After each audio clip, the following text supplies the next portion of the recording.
एक युवक जीवन में संघर्ष करते करते थक गया। उसे धन कमाने के लिए कोई भी काम नहीं मिल पा रहा था। ऐसे में वह निराश हो गया और आत्महत्या करने के लिए एक जंगल में चला गया। वहां उसे एक संत मिले। संत ने उससे पूछा कि तुम अकेले यहाँ क्या कर रहे हो? इतने घने जंगल में तुम इस वक्त क्या कर रहे हो? युवक ने अपनी सभी समस्याएं संत को बताई और गंभीरता से समझाई।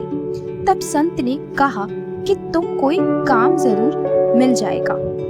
इस तरह निराश नहीं होना चाहिए।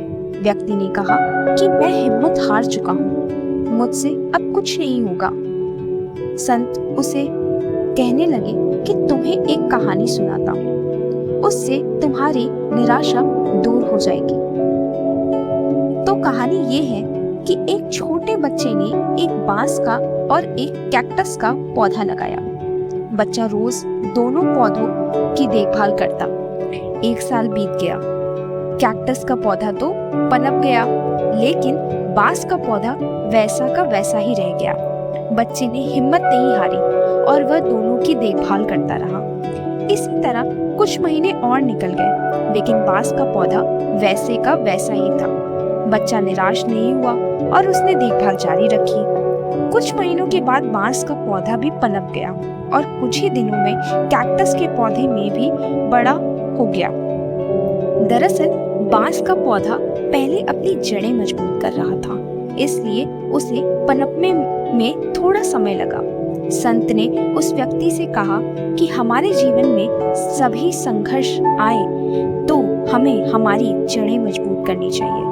कभी भी निराश नहीं होना चाहिए। जैसे ही हमारी जड़ें मजबूत होंगी, हमारी तेजी से हमारे लक्ष्य की ओर बढ़ने लगेगी।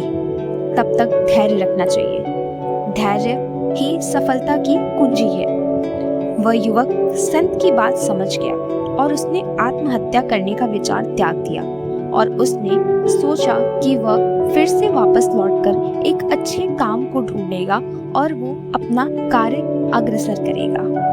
कथा की सीख ये है कि इस कथा में हमने ये सीखा कि हमारे जीवन में जब भी बुरा समय आए तो उसका सही उपयोग करना चाहिए। बुरे दिनों में हमारी जड़ें मजबूत करनी चाहिए, यानी अपनी योग्यताओं को निखारना चाहिए। अपनी योग्यताओं पर निराश नहीं होना चाहिए।